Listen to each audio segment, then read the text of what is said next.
Facebook. It's loading.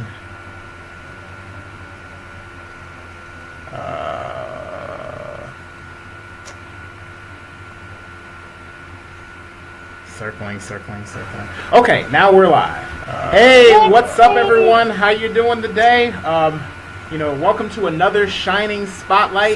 Today I'm here with Natalia. Okay, Batista. Now we're live.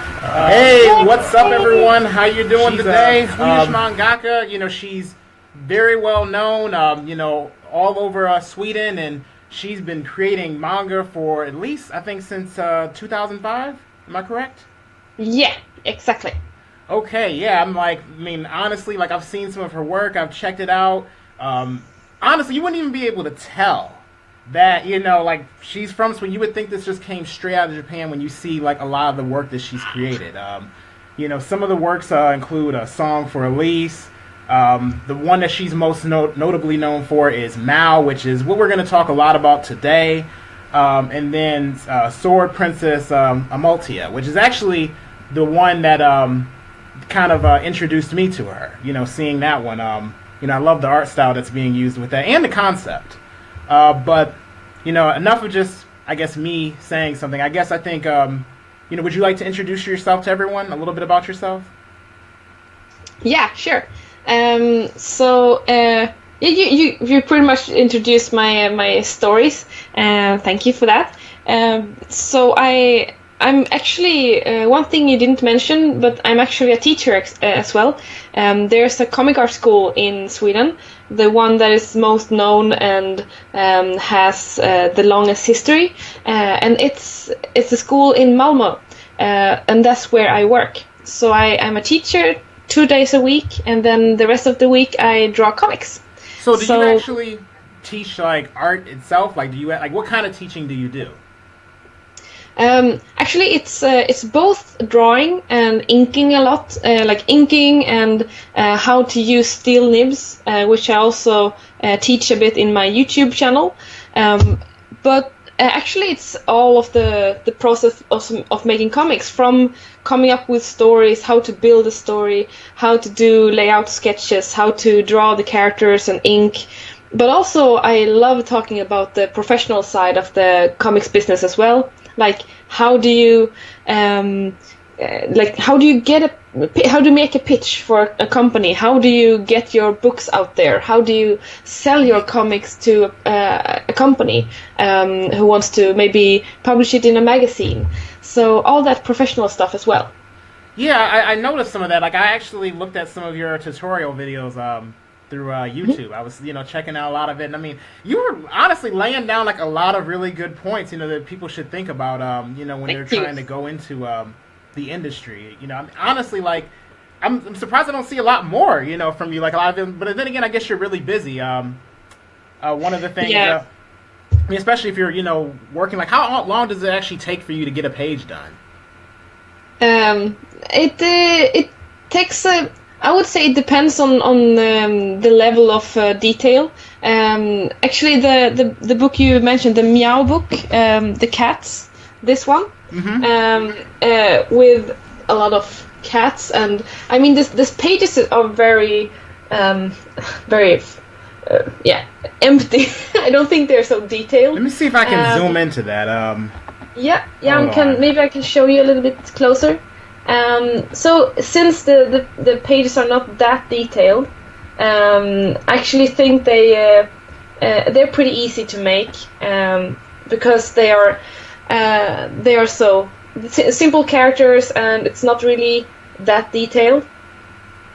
But if you compare that with, for example, Amaltea that you told me about.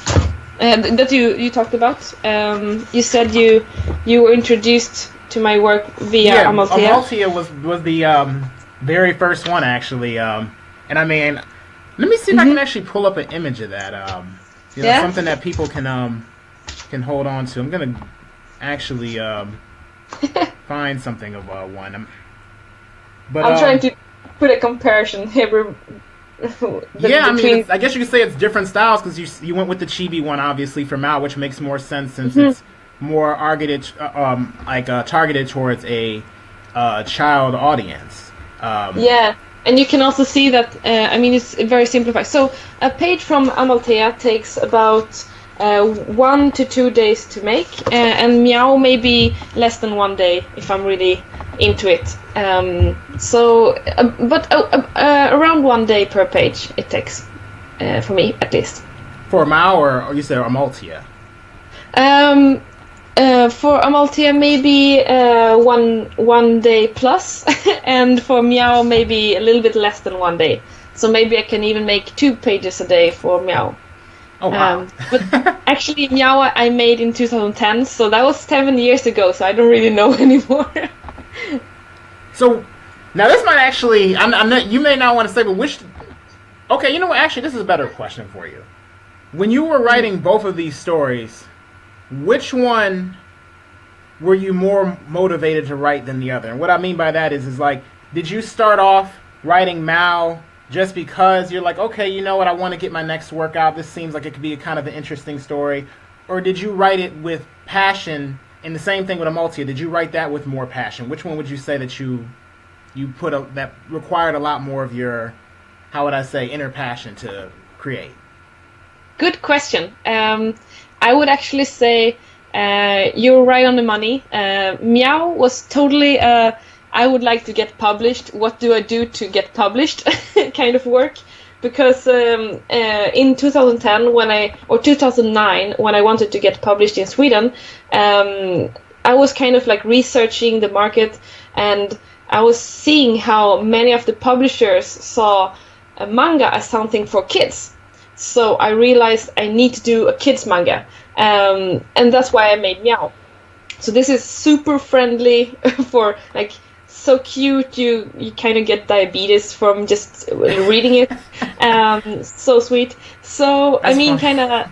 I never heard somebody like put it that way, but like, you know, something is like that, you know, cute. I know you don't get diabetes from sugar. I know, but I mean, that was the level I was aiming for, which meant it got really easy to sell. So the both the publishers and the bookstore owners and the librarians, they all told me this was so easy to sell to people to read, because it's harmless. The parents can buy it for their kids.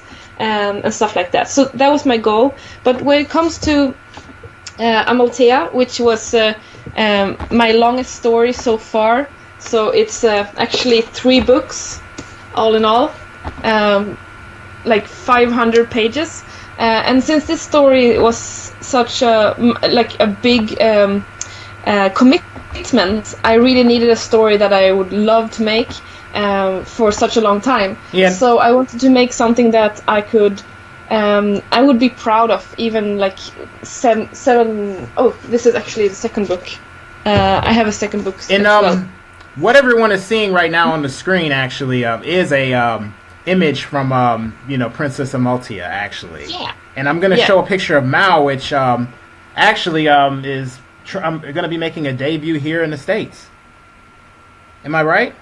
Yeah, Mjao is actually going to be published by Phoenix Dream Publishing, which is a publishing house that's kind of new, but they aim for doing a lot of Kickstarters. So we're gonna make a Kickstarter for the English version of this book, because this is in Swedish, so you can't really read it. So we need an English version. And the English version, the Kickstarter will be up on the 1st of September. So that's the plan for this story. Oh yeah. I really hope that Amaltea will be up, be able to publish in English as well soon, because that's, like you said, the Amaltea is kind of my dream story. Just short about Amaltea for the ones that haven't read it. The thing with this story is the fact that I switched the gender roles, but in a classical fantasy setting, which I thought was maybe already used, but I tried to Google it and I couldn't find any other comics or books about princesses rescuing the prince in a fantasy setting where the queens rule. So I was kind of amazed the fact that there's not more matriarchal fantasy out there. Yeah, I would like to read. But I mean, I guess you could attribute that maybe to how the market is made, or how, I guess how we live in, like, like in terms of like the world economy, more of like a patriarchal kind of society. So I mean, Yeah. I'm glad that you're like breaking the mold with that. I mean, you always some story needs to be told, you know, and Yes. and obviously when as creators, that's what our responsibility is to do, to tell the story that no one knows about. At least in my opinion. You know, I agree. I mean, that's what I think manga in Japan as well does. That they kind of try to push the limits and maybe use themes that are a little bit taboo. So when we read manga, when we're not Japanese people and we read manga, we think, oh, this is how Japanese people are. But actually, for Japanese people, manga is kind of like a made-up world where they can kind of live out some of their fantasies, I think. yeah, I can agree with that. You know, I mean, that's why you have these settings where the kids are in classrooms, and people always wonder, like, like, why is it that you have these, like, every anime is just like a classroom, a kid looking out the window, and that cliche. But I'm like, think about it, I mean, that's how maybe a lot of kids in that society grew up. Maybe they spent a lot of time in school, and they might have been thinking about these things back then. So it makes sense that you have a lot of anime be rooted in that. But as creators, I know some people think that you have to write a story that's set in Japan or doing has that sort of theme. You don't have to do that. No, and I think the whole point of us making manga global is making manga from our own countries, or making stuff that the Japanese people couldn't make. So I kind of made it for. I don't have that book here right now because it's very new, so we didn't get it from the printers yet. But me and I have a team here in Sweden. We call ourselves Nosebleed Studio. I was going to ask you about that. Yeah, the Nosebleeders. So we actually made a new book this month, and the theme is the Swedish history. So I made a story about how people in the 19th century actually traveled to America, because Sweden was actually one of the poorest country in the whole of Europe during the 19th century, and now it's one of the richest ones. But 100 years ago, it was one of the poorest. So people traveled to America, and I made a story about that. And I think me, born in Sweden, living in Sweden, can make that story in a way that a Japanese person can't. And I think we should focus on that. We should focus on how we can contribute with stories that are very unique to our countries, I think. Yeah, I can agree with that. Can you give us show us a little bit of that anthology you have in your hands? Yeah, this book is 400 pages.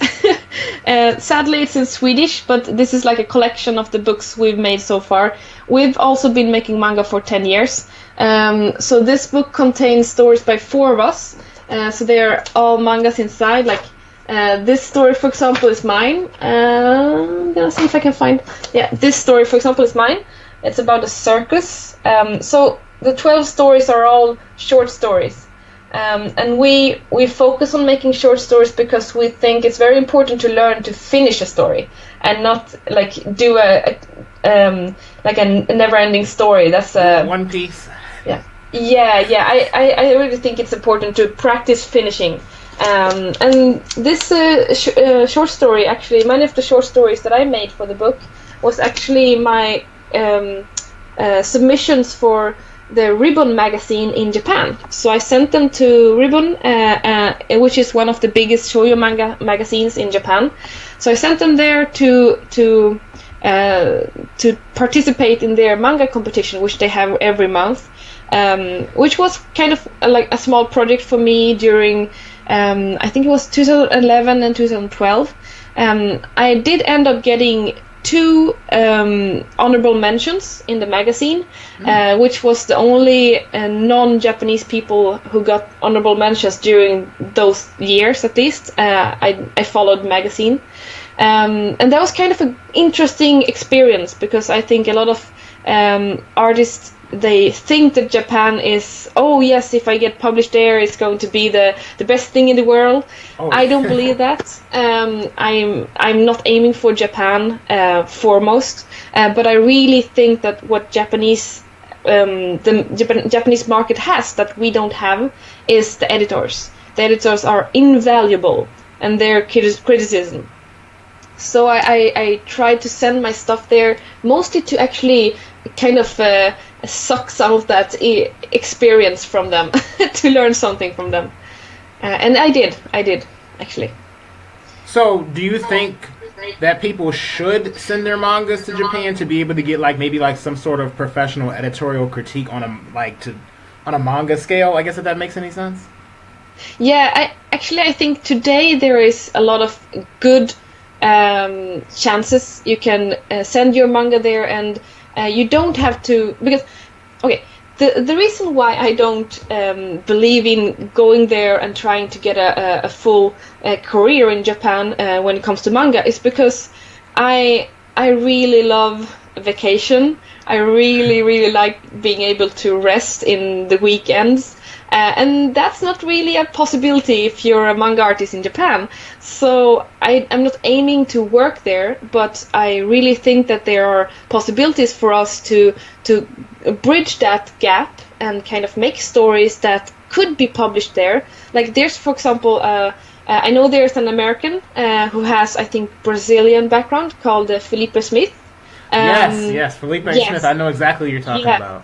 I saw the videos about him, how he's working his back off in that country. So I mean, I'm not aiming for that, and I also there's actually a Swedish girl working there as well. Her name is Åsa Ekström, and she's right now making Yonkoma, the strip comics. About her life and how to be a Swedish girl in Japan, and she's also working as her back off to just be able to make her dream. So I'm rather looking at, for example, there's a French guy called Tony Valente, and he made a story for the French publishers Ankama. And the story was for the French market, so they published it in France. It's actually been published in Germany and Italy as well. So it's kind of like an international hit. And then Ankama sold it to Japan. So I think this is the first manga that was made for the non-Japanese audience and then exported to Japan, which is kind of like a breaking through. And I think I actually think the Japanese are getting a bit ready for that. If you have the right publisher in your country, to be able to get the connection with the Japanese and actually go that way instead. I would recommend you to do that. But I agree that the Japanese publishers, they have invaluable knowledge and information. But I would like to share a story about what happened to me when I had this editor contact. If it's okay, if I this is your time. I'm honestly I'm loving this, hearing all of this. Okay. So I'm all ears. Yeah. Yes. So what happened was I sent 3 stories to the Japanese. First, I sent this circus story. I actually have the stories in here, so I can show you the stories, and that would kind of help you to understand what I was doing. So this one was the first story I sent. It was about a circus, a girl. It wasn't really connected to Sweden, and that was the criticism they gave me. They said, "Oh, we need to see more Swedish things. We want to see Sweden from your point of view." Mm-hmm. So I was kind of, okay, I'm gonna give them Sweden. So I tried I got the criticism a little bit late because of the time they publish it 3 months later, so I didn't get the information before I made the next story.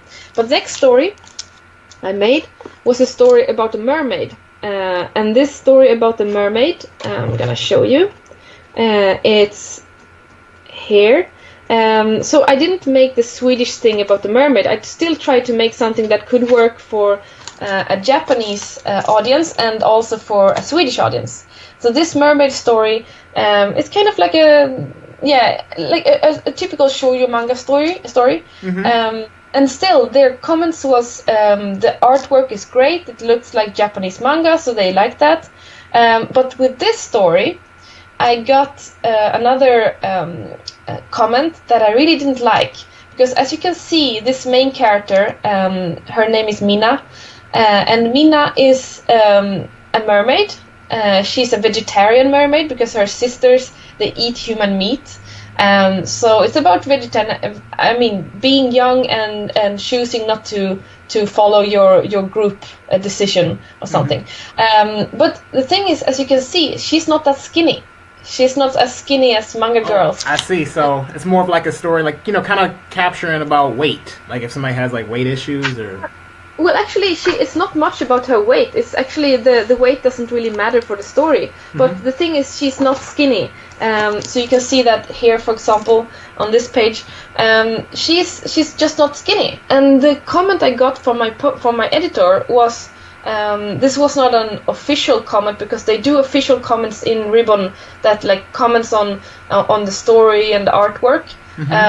But the editor told me in an email. Privately, she said she really liked the artwork, but she thought the main character was bad influence on the young readers because she looked unhealthy. What? And yeah, and she said the character looked unhealthy and would be a bad influence on the young readers who might think that this is okay to look this way. And I was like, this is not unhealthy. I'm like, it's almost like they literally missed the point of the story. They missed the entire message. Exactly. I mean, the whole story is about you don't have to be skinny, you don't have to be perfect, and she kind of missed that altogether. So yeah, that was really sad, and that kind of made me realize that maybe I don't really want to work for this audience, for this market. Because then I have to conform to their rules of what manga should be, and I would like to be able to break those rules and not having to follow the rules.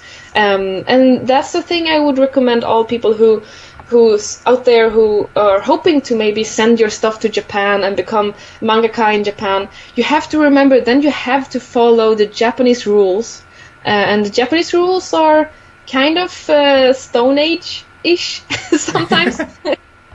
I don't agree with some of their how they view for example equality, how they view racism. For example, there's a lot of racism in Japan, and I'm kind of like I'm a little bit iffy about whether to go to Japan or not when it comes to your career. Oh, I was gonna say, like, have you would never want to like visit it from I guess like a vacation standpoint, like go there and check it out, or?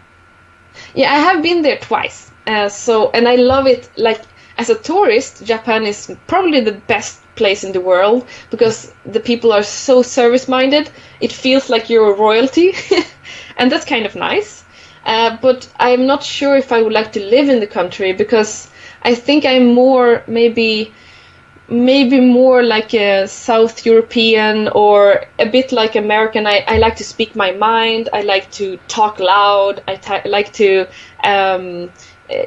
interact with people. And I sometimes think that maybe the Japanese society is a little bit more private and a little bit more quiet, I think. Okay, yeah, I mean, yeah, I guess it is. I mean, it's more about, doing, like, I guess, less about individualism and more about, the group. So it's like, it doesn't matter what you think. It only matters, what we do as a collective. As opposed to, maybe some other societies where it's about individualism and, what you want. Yeah. I think so. And, like we said before this show, I have visited America once in New York. And, I mean, one thing that I really loved about going to New York was the fact that me and my boyfriend, we were standing in line and we were about to buy some water, just some water bottles in a convenience store, and suddenly we were speaking Swedish to each other, like what we were going to do during the day, and suddenly a woman behind us was like, "Oh, where are you from? What kind of language is that?" And she was really interested, and she didn't know us. She just started talking to us, and that kind of like you don't meet people like that in Japan, not in my experience at least.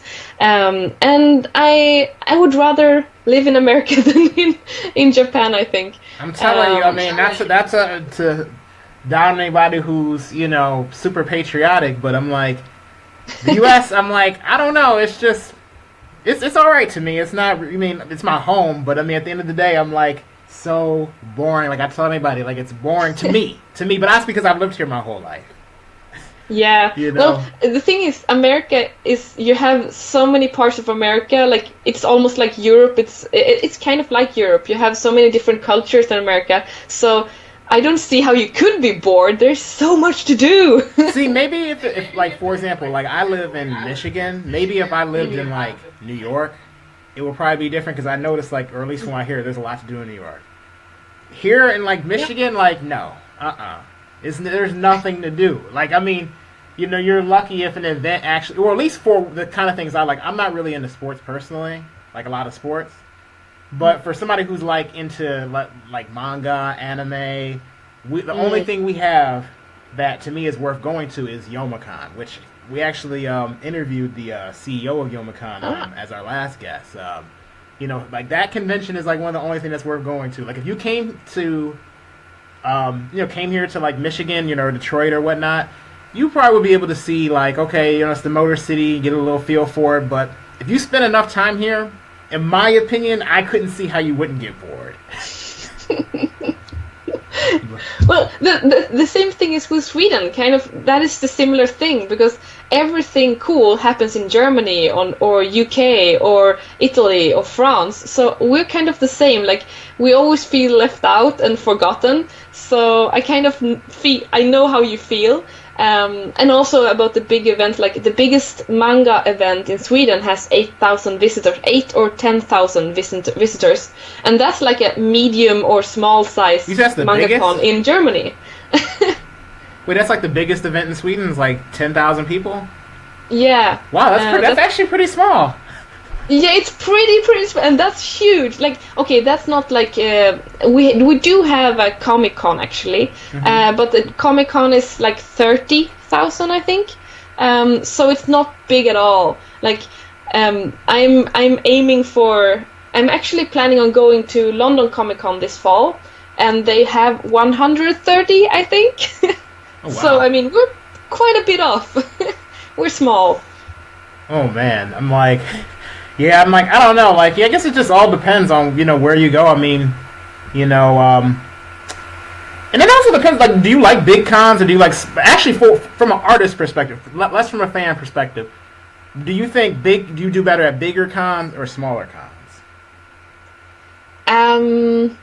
Actually, I haven't sold at such big cons. Like, I didn't sell at the New York Comic Con. I was just there visiting and kind of staking the market and stuff like that.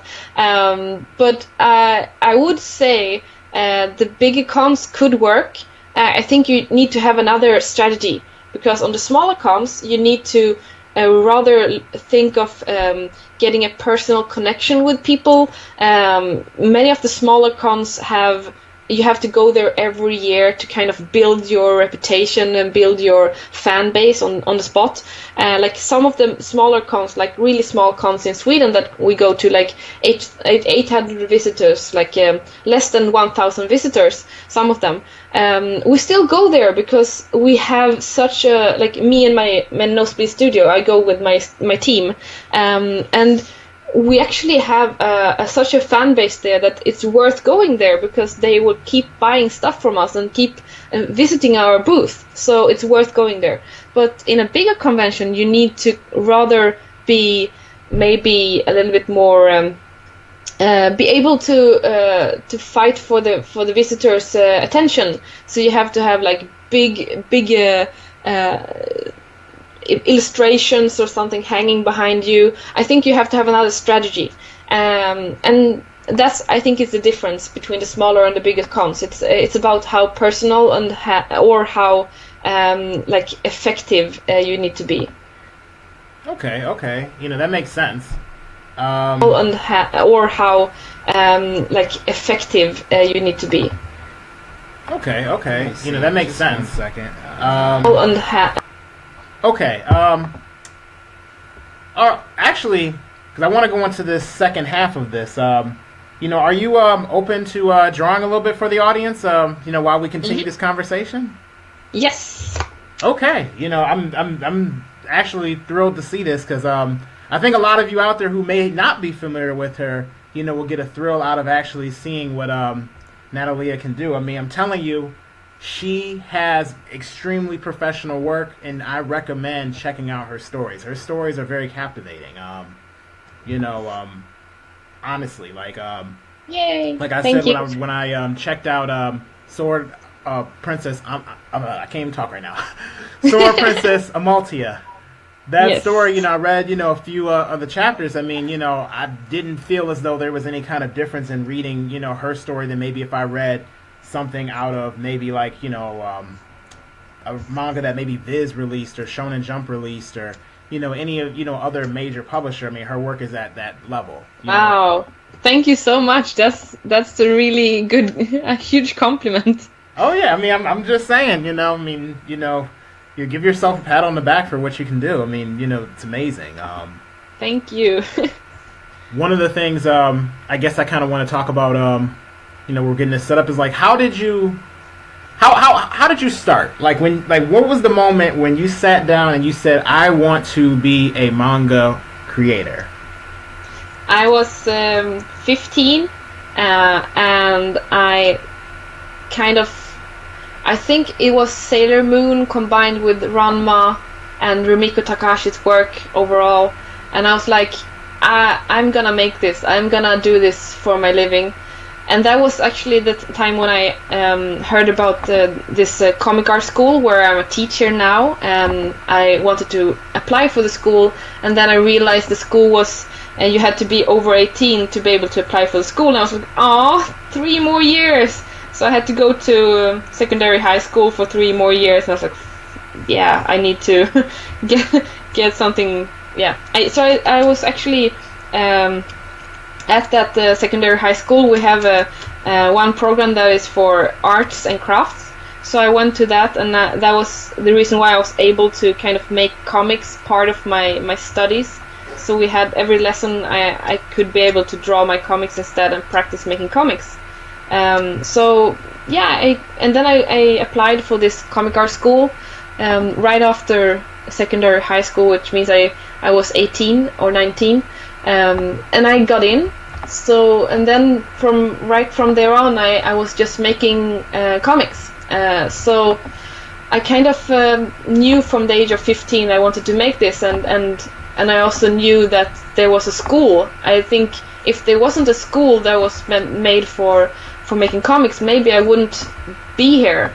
So the studies, the education is very important, I think. The possibility of education, because it's not really about what you learn on the education, just the fact that there is a school and a place where you can focus on making comics. That's huge. I know that in America you have to pay a lot for these kind of schools. Oh, don't get me started. We would be on so many people watching this stream I know are laughing right now. A friend of mine just commented, saying I know I'd laugh if I see that comment. I just want to let you know I did see it. But a lot of I'm telling you, yes. It's too expensive here. I'm sorry. I didn't mean to cut you off. I just had to say it. Yeah. And I mean, that's the thing with Sweden. Since we have such high taxes, the schools are paid. So I had, and I think people kind of want to strangle me when I say this. The American listeners. But the school I applied for, the comic art school, it was 100% studies for 1 full year, and I had to pay about $200 for it. That was for the copy machine. That was for the copy machine, for the copying the during the school year. So that was all I had to pay for 1 full year. Honestly, the reason why it's like the way it is in my country is because we have crazy leadership. I mean, I know you honestly. To everyone outside the U.S., like I know for you, like you cannot tell me it's not like a comedy if you see what happens over here, like with our leaders. Which I don't even know if I want to call them leaders because a lot of them, me personally, I don't even want them to be there in the office. You know. Yeah. But. Yeah, and we're like I think I heard it was one of the. I'm sorry, I'm really bad in names, so I don't remember his name. But one of the guys from the SNL group, you know, the black guy from the news team, the comedian, and he said something like that. He was like, if Donald Trump was not the leader of America, this would be really funny to make fun of. But the problem is he's the leader of America and he's living in America, so it's kind of like, oh, damn it. Exactly, and I'm like, and you know, it's funny because honestly, I'm actually surprised. Like, I'll meet people that actually are like, yeah, I think they're glad that he's in office, and I'm like, I mean, I know we're getting kind of political, and some people might be getting, I don't know, feeling a certain type of way, but I'm like, come on now, that guy is not sane. Let's be real here. I mean, yeah, somebody needs to make a manga about that. I would love to read a manga about Trump. Actually, that would be so fun. We basically are in a manga. We just need to go ahead and have it drawn. Yeah, exactly. Yeah. So, or time travel, like a manga about time traveling, going back to the election, changing stuff. I don't know. Something. Oh my goodness. I mean, I feel like we'd have to go back maybe a little bit before then, just to get a different candidate up. Yeah. Because even though, I really am getting political right now. Like, even though like Hillary Clinton might have made it all the way to the finals of the election, a lot of people weren't really excited about her. Yeah. So that's kind of partially why that happened. I mean, people were voting for her because they didn't want to have Trump, and then there were a lot of people that I know that didn't vote at all because they didn't like either her or Trump. Yeah, and I mean that's the issue in a lot of countries. Like we even have in Sweden, we have something we call the Donald Duck Party. It's the party for the people who don't want to vote. They can at least take because when we vote, we take cards with the names of the parties we want to vote for. We take the cards and put them in an envelope, and then we give the envelope to the counter, the people who are counting the votes. So you can take the card for the Donald Duck Party if you would like to, and that's kind of like a no vote. That's kind of like I don't like the system vote.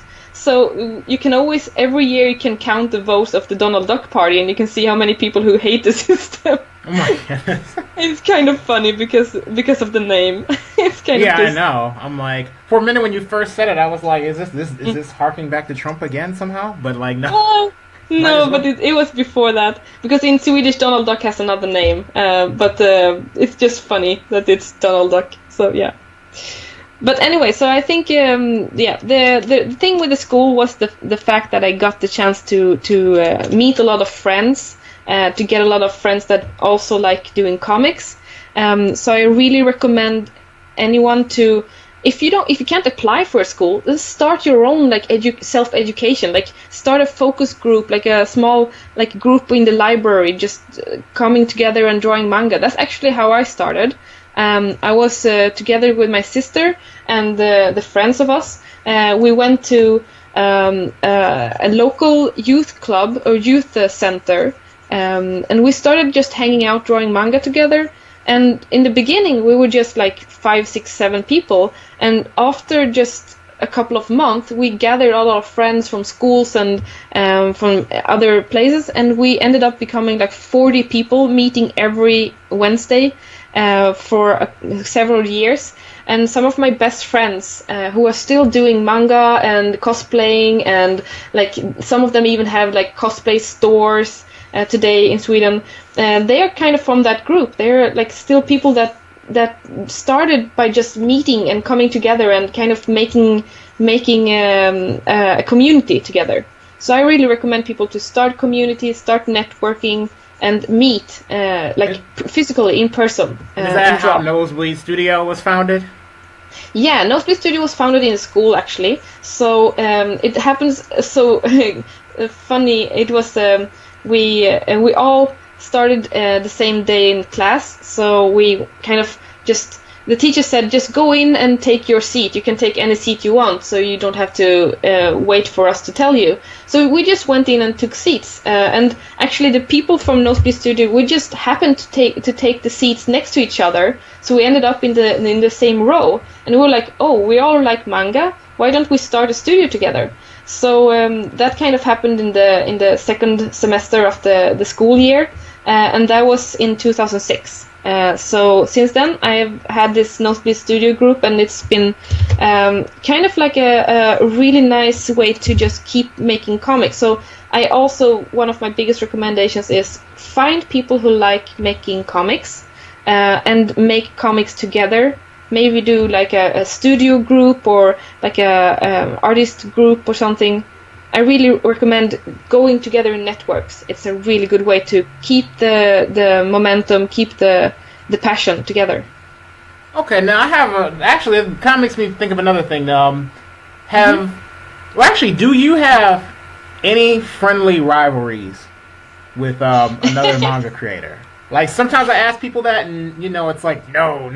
But I'm like, I know everybody's got to have somebody who they feel like they challenges them just a little bit. I mean, do you? I don't want to mention names. No, I think I'm kind of the person that I don't think there's much to rival about. I don't really see it, because like my vision of how we should make the manga community greater is by actually combining our powers and work together, especially because in Sweden at least, and I've seen in a lot of countries, it's really, really hard to get your stuff published. It's really hard to even get the attention of the publishers. So the thing is, like in Sweden, for example, I have been fighting the publishers for so long, and like they are my rivals, not really my community, not my artist friends. They are not my rivals. The rivals are the publishers who keep telling me that manga doesn't sell. I mean, even today, even though I can prove with my sales records, they still say manga doesn't sell. And that's copies, right? Yeah. I mean, yeah, Mjao sold over 10,000 copies, and Amaltea sold at least 7,000 copies so far. So I mean, telling me that manga doesn't sell is like telling me that I'm a liar, and I'm not like going to accept that. So I'm trying to tell my colleagues, my manga artist friends, that we really shouldn't rival each other, because at this point we don't have anything to fight over, because they are not going to print our stuff. We need to work together to create forums or platforms for the artists, because right now no one is going to care for us if we don't care for ourselves and for each other. So that's my biggest issue with the rivalry. But I really agree with you. It's good to have some kind of, support, but also, something you can measure yourself against, because that has been one of my motivations so far in my work. It's been to see others work and tell myself, I can do that. Maybe I can even do it better than them. And that's been one of the motivations.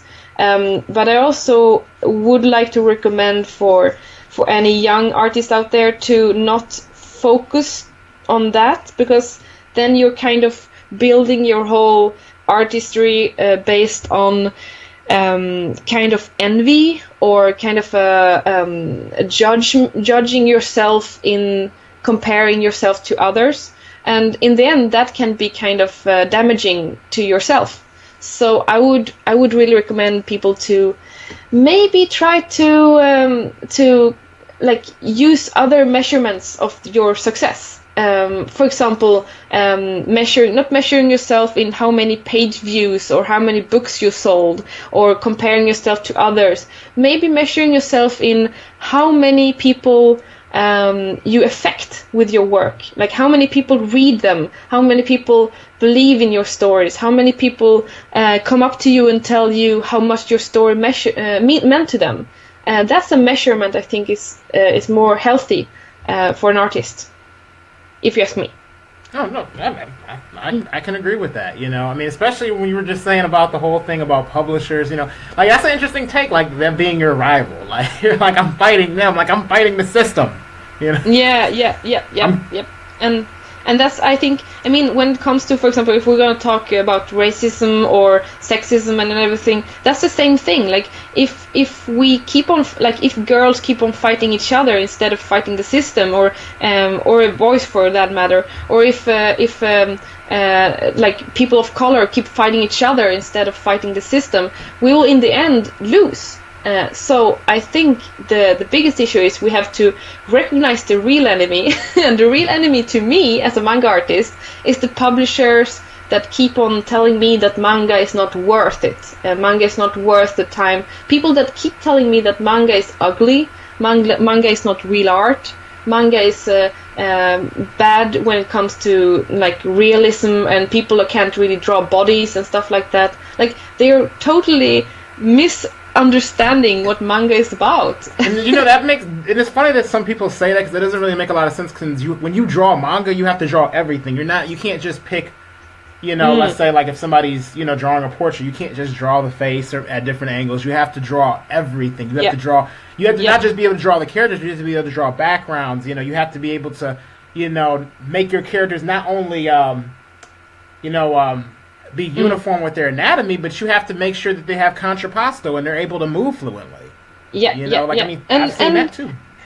Yeah, and do that with a unique style as well. I mean, that's the biggest issue when people say manga doesn't look like real characters, like real people. Yeah, if manga looked like real people, it would be boring, really boring. Like, I would not like to draw. Like, who would like to read a manga who was perfectly realistic? Like, that would not be an interesting manga. Manga is about style. Manga is about like doing a unique thing and a unique take on a certain story. And I think that is why manga is so popular, because it is unique. So, what do you think of manga in comparison with like American comics then? Like, how do you feel about American comics? I mean, the thing is with American comic is, I think, when a lot of people think about American comics, you think about the superhero comics, maybe. Mm-hmm. And in my opinion, I really like the artwork of superhero comics, but I'm not much into the stories because I really don't.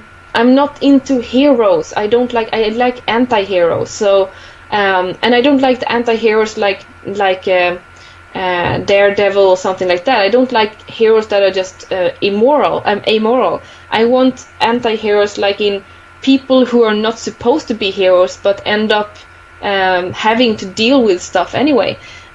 So kind of like Will Eisner's The Spirit. That was kind of like the kind of American comics I liked. So that's one thing.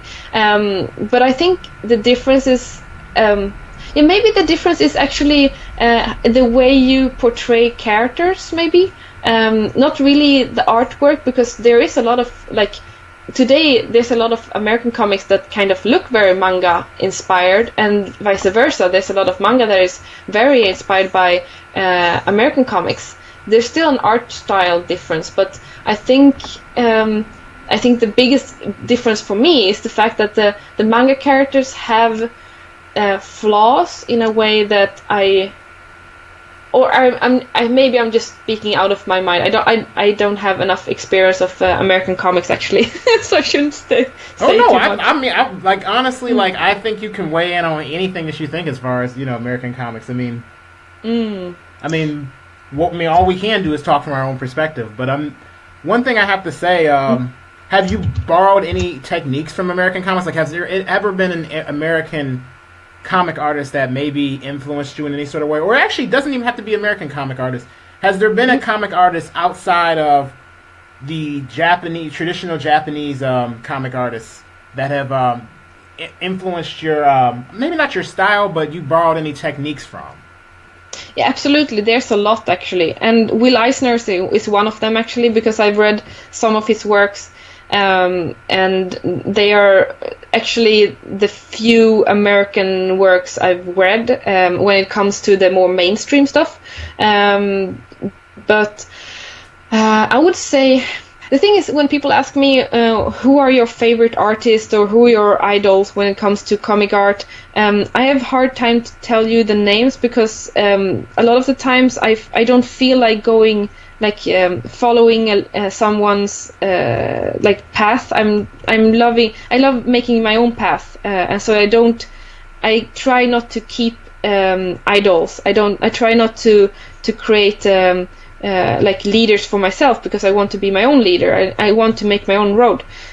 So that's why I think it's hard for me to say which ones I like, but I really feel that parts of the spirit, the spirit by Will Eisner, pushed my understanding of what American comics or comics is. But also Scott McCloud, is he American or British? I'm not sure. I think he's American. Oh, I'm not sure actually if he's American or British. I think he's American actually, and I mean his works are kind of like the Bible, at least here in Sweden. So we use his understanding comics and stuff like that for the studies in school, and I love his books because he dissects the art form of comics in a way that, I mean, no one else have done, and previously or after him. I think he has done a lot for the comic community when it comes to the books he's made, teaching people about what comics can be, and especially teaching people who don't read comics, because comics are hard to explain for someone who doesn't read comics. They're usually like, oh, so this is something nerdy, okay, and that's why I think the reason why Scott McCloud made comics about what comics are, he kind of like made it more academic, so you could read comics and read his books and understand the whole idea of comics, even though you're not a comics fan. It's hard to explain, but I hope you understand. Oh no, I understand what you're saying. You know, I mean, I'm following you on that. I know. Yeah.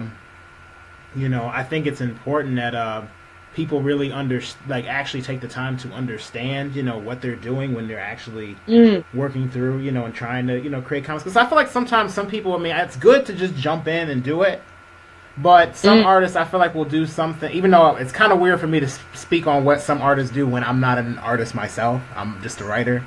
So I do want to put that out there. You know, everybody knows, like, look, this is coming from a writer's perspective, you know, who speaks with artists. But a lot of times I experience that a lot of some artists might do certain things that maybe they saw or they learned, but they don't actually know the real purpose behind it. You know, they might, you know, add shading or do a lot of you know, shading to something and then not really realize what they're doing, or may not even realize that, okay, you want the character to look very dark and sinister in that scene, but where is the light coming from? You know, like you have to think about those sort of things. And you know, when you how would I say, when you're learning how to draw and you're, you know, taking all that in, you need to really take the time to be able to understand why you're doing it. That'll actually be what makes you better, when you actually understand why you do what you do. Yeah, and actually I think many artists would agree with this who have tried teaching. It's actually that's one of the reasons why I recommend people who have an inclination into teaching, who could do some teaching, to actually do it as comic artists and teach comic art, because that is one great way to start analyzing why and how you do stuff, and try to put words into it, like put it into words, like how do we illustrate a certain, like a battle scene, or how do you make a love scene in a good way, or how do you create characters that are interesting and engaging, like all those things you need to if you start like forming an idea or a concept or an analysis of why you're making things a certain way. I think it's much easier to find the gold in it, like find what is actually working and what is not working. I think a lot of artists especially when it comes to the storytelling, because I think as you as a writer can agree with, a lot of artists focus a lot on how you draw characters, how you make a page look interesting and stuff like that, and forget the fact that they are storytellers. They need to practice the storytelling as well. Yes. Especially when you lay out the page, you know, like like I might not draw the page myself, but I mean, when I'm writing, I use the program Celtex, and I'm like, you know, trying to write out the panels, you know, like what's happening in the panels. So I guess there's that similarity. And I mean, one thing that you know, my teacher in comics, Mark Dudley, he always kind of or not kind of does mention, or you know, really drives home, is that you need to make sure that page and that scene turns. And what that means for something to turn, it means that, you know, almost like the character, I'm not going to say the character isn't who they were previously, but you need to make sure that there is some sort of event or something that the reader did not previously happen transpiring from the next page. Like, you don't want to just have 3 pages or 3 panels of just a character with their mouth wide open and just, you know, sitting there and just showing them at different angles for like 5, 6 panels, and then you go to the next page and then maybe they do something then. Did that page really turn? I don't really think so. Or if you did that, then you could have, if you just wanted to show maybe a shocked expression, you may have been able to just do that in 1 panel or 1 page. I mean, it's really all about the judgment call, but it's really, when you look at a page, you need to look at a page like it's its own story, at least in my opinion. I agree. There's actually if anyone listening is have ever played Go, the Japanese board game, where you know, in Hikaru no Go, that kind of board game, with the black and the white small stones. There's actually a rule in that game, and I think that rule could apply for storytelling as well. And the rule is, you are never allowed to make a move that turns the board into what it has been previously. You're not allowed to make a move that changes it back to its previous states. So that's why you can't reverse a move that the opponent did, because if you reverse the move in some way, then you're broken that rule. So I think that's a good thing for storytelling as well. You have to make sure that each page and each scene and each chapter kind of moves the story along and don't end up in the same spot that it ended up previously. If you understand what I mean. Oh, I understand what you mean. Actually, I want to say, can we go back to Mao just for a sec? I just want to ask. Okay, so who are the 2 characters we're seeing right here that you've been drawing? Because I'm like, the way they're coming out just in this short time, I'm like, goodness, like. Yeah. So this character here is Ville, and he is a stray cat, a stray kitten, a small cat, who is found in the streets by the owner, the only human that is shown in the manga. So she picks him up and brings him home to this character, which in Swedish is called Vanille, but it's Swedish for vanilla. So this character is a domestic cat. So she's kind of more takes care of her fur a little bit better. She's a little bit more taking care of herself and stuff like that. So Ville is more stray, as in really like not very used to the home life. And they kind of become friends, hanging out at home. And I just made this story because I really love cat videos. This was back in 2010, and cat videos was the biggest thing back then. Everybody was watching cat videos on Facebook and stuff like that. They still are. I mean, cats are really hard to resist, so people love cats. So I really wanted a cat before. What? Have you ever heard of Neferpito before? No. Okay, I know a lot of my friends who know me personally, they threw their head back right now and just said, "Oh, come on!" But only reason why I said it is because Neferpito is my favorite fictional cat. He's from Hunter x Hunter, or he, she. We don't really know what it is. If you ever have the chance to look up that cat. Yes. I think I've seen pictures actually. Yep. So yeah, cats are irresistible, and cats are so manga as well. So the whole Nico Mimi with the cat ears, characters that have cat ears, that's a big thing. So I mean that really, I thought that okay, this could actually work for a manga. I make a sweet manga about cats that look like kids, and I can make stories that things that kids would do, but I portray it with cats instead. So it's kind of like I'm comparing how kids and cats are similar in some ways. And actually, when I made this, I didn't have a cat myself. But after making the whole book, I was like, I need to get a kitty. So my boyfriend's father actually had a cat who got pregnant, and the 3 kitties was supposed to get new homes, and we were like, please, can I have one? I was like, please, please, please. So we got one of them, and then we thought that cat was really lonely, so got another one. So now I have 2. Did you give them a book? No, well, actually, they are not at all like the cats in the book. I learned a lot from the cats, knowing that, okay, they're not at all like my kitties in the book. So, but I mean, they have been such an inspiration for new stories, so I hope I can make a continuation of Mjao someday, because I have so many new stories to tell about cats. I mean, the thing is, I think for manga readers, cats are such a great subject matter, because I mean, you can have cats in so many different forms, just as normal cats, or like characters with cat ears, or things that just say meow, like cute cat sounds and stuff like that. So that was actually one of the things with the manga when it was published in Sweden. One of the people who made a book review, they said, oh, the idea with having humans that have cat ears and that act like cats, but they are actually humans. They are actually cats, but they look like humans. That's such an original idea. And all my manga friends was like, no, you stole that from Japan. Yeah, I know, but they think it's original. In Sweden, they think it's original. So, and also go where you fit in. Thing, yeah. What? No, I just said, like, there's like a saying that people say, go where you fit in. Yeah, exactly. And I mean, like, as long as it sells, I'm great. So I think it's great.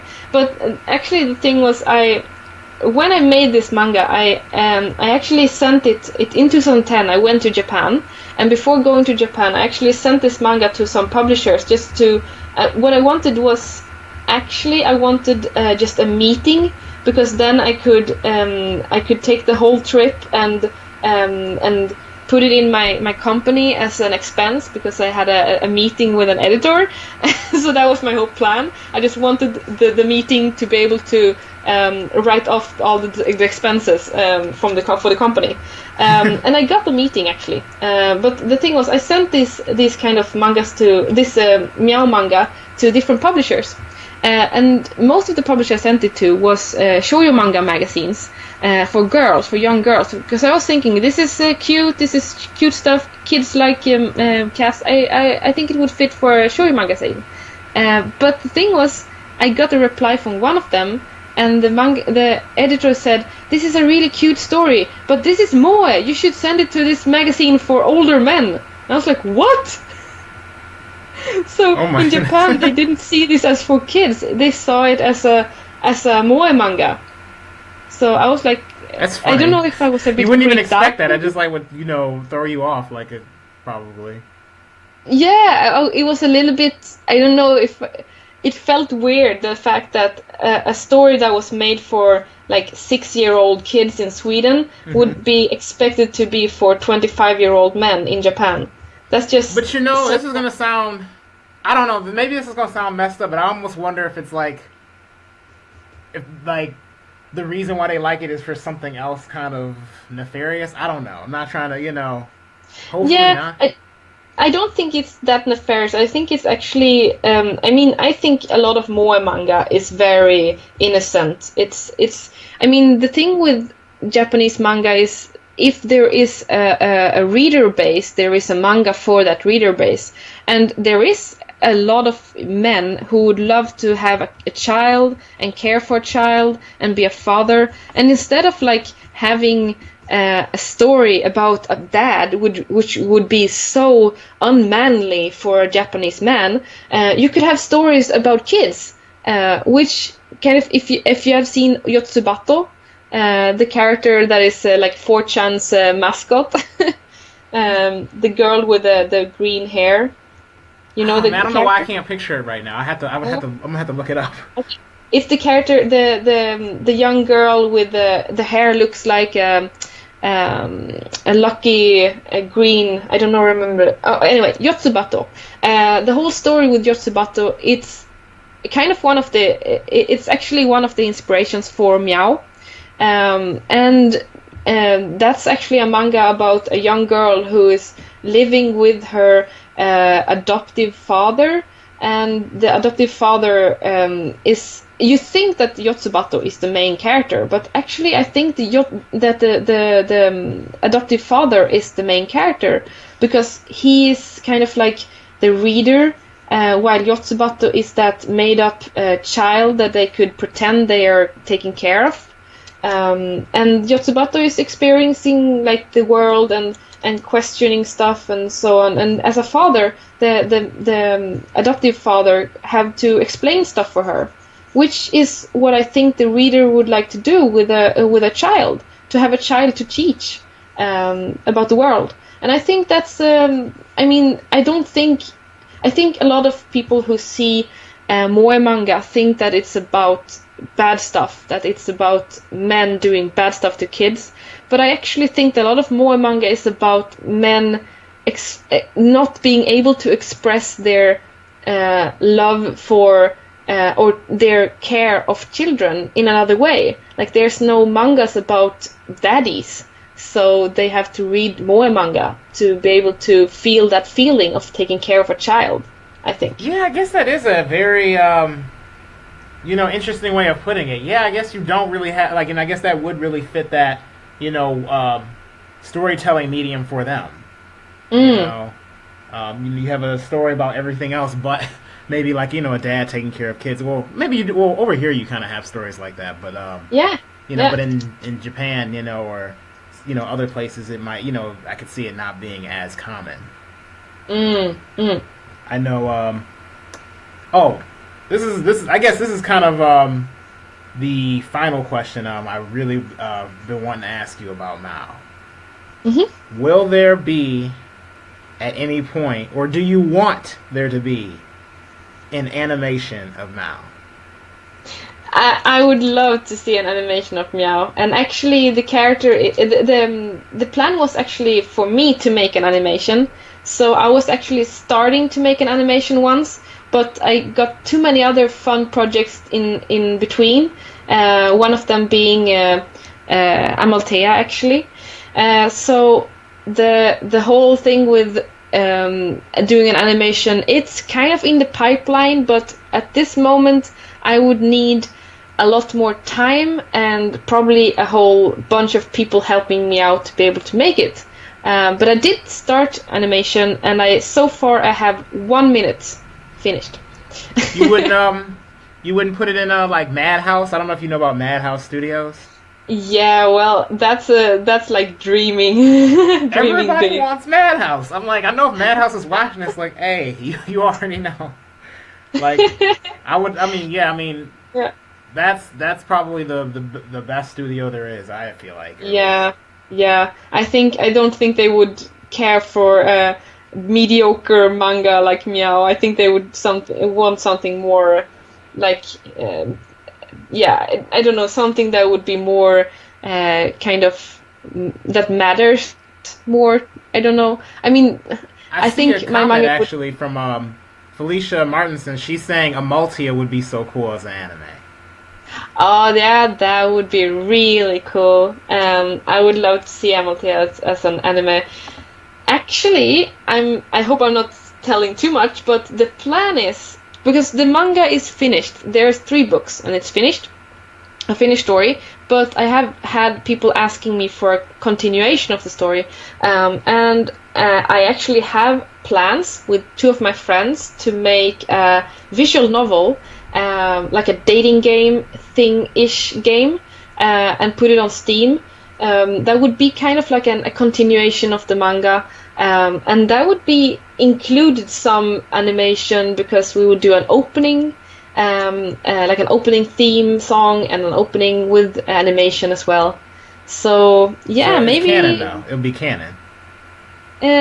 yeah, it would be like, well, it wouldn't be like full animation, but a little bit, yeah.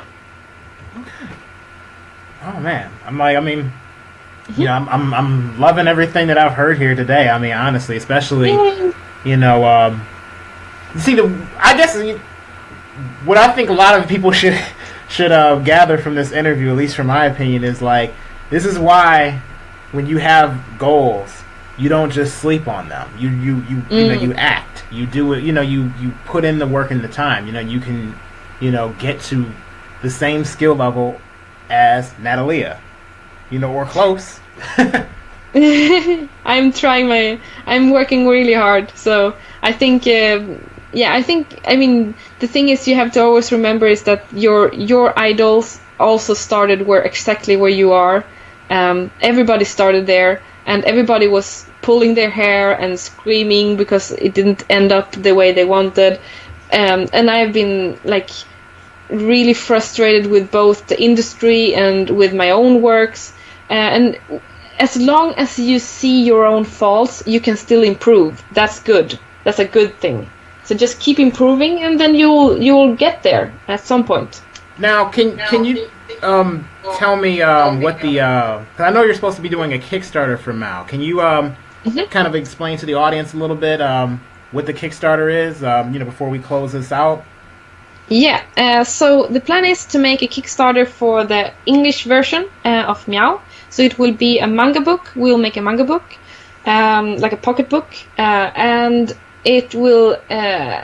You will it will be like a launch of the book, actually.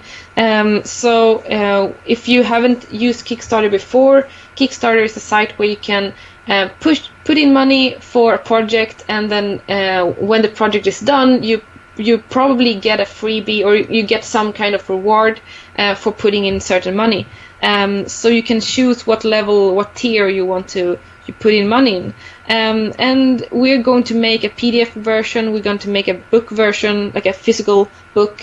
And we're also planning on having stretch goals, which is if you pay, if at least if enough people decide to give enough of money to a certain level, then certain stretch goals are reached. And for example, one of those might be that I color some pages, like the beginning of the series maybe is colored, or for example, some freebies you can add to the book, or stuff like that. So we're still discussing what to have there and like working it out.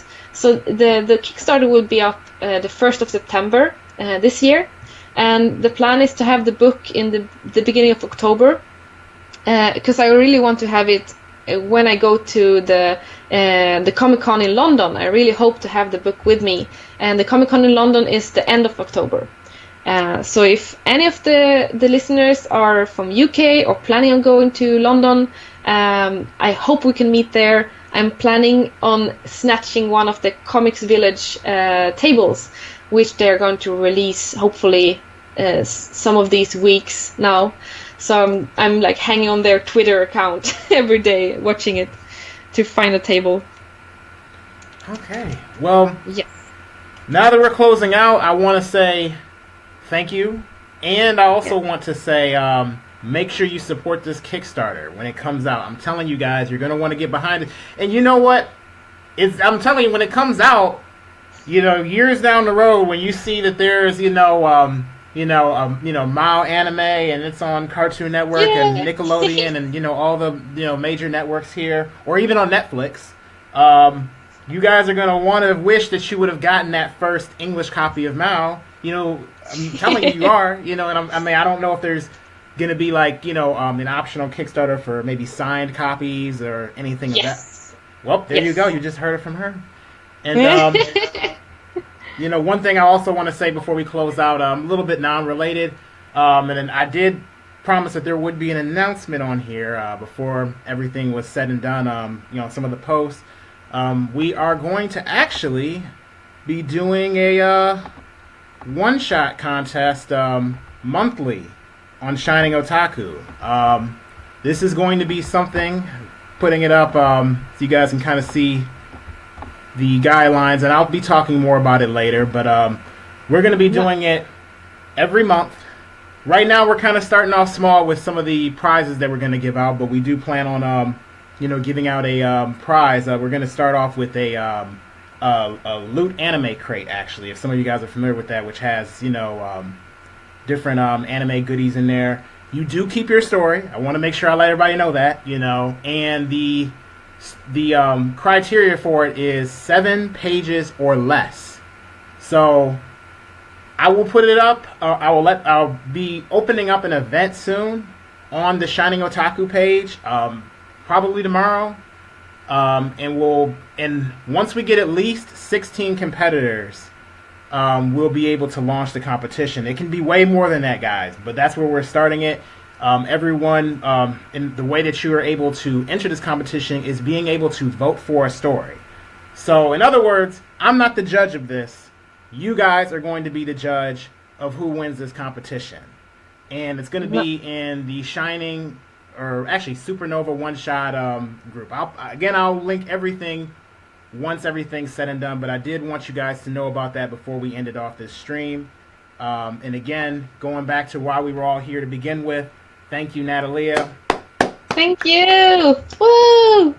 And did you have any closing thoughts or closing words that you wanted to say? I was just going to ask if there is any Swedish artists, are they allowed to participate in the competition as well? Originally we were trying to keep this particular competition on a national level, but I think we can open it up to on an international scale. I definitely think that would be something that, if everyone's down for it, I'm definitely open to that. Because I bet there's a lot of European artists as well that would love to hear about this. Well, and I can spread it in my networks if you want to. Oh yeah, definitely. Okay, well, you know what? We will open this up on an international scale then. I mean, I'm kind of leading the whole helm. I mean, I don't see why not, if everyone's open to it. But I do have to say, there is this stipulation. I guess I'll have to add it in there. It does have to be in English, because I do want it to kind of be uniform, or not kind of. We want it to be uniform so everyone's able to read it in this particular group. Not to say that we won't have other groups for everyone to be able to, post it, but I do want this to be something where everyone can kind of weigh in on it. So if you can put it in English for this particular competition, or if you don't have words at all, because you can also tell a story without words and just panels if you're able to do that, then we're open to that as well. So, but thank you. I think it would be good. Swedish people are really good in English, so I expect some Swedish artists to participate as well. Okay. Well. Nice. Thank you, guys, and everyone have a good night, and I guess in Sweden have a good early morning. Am I right? Yeah. Yes. Yes. Thank you so much. Bye.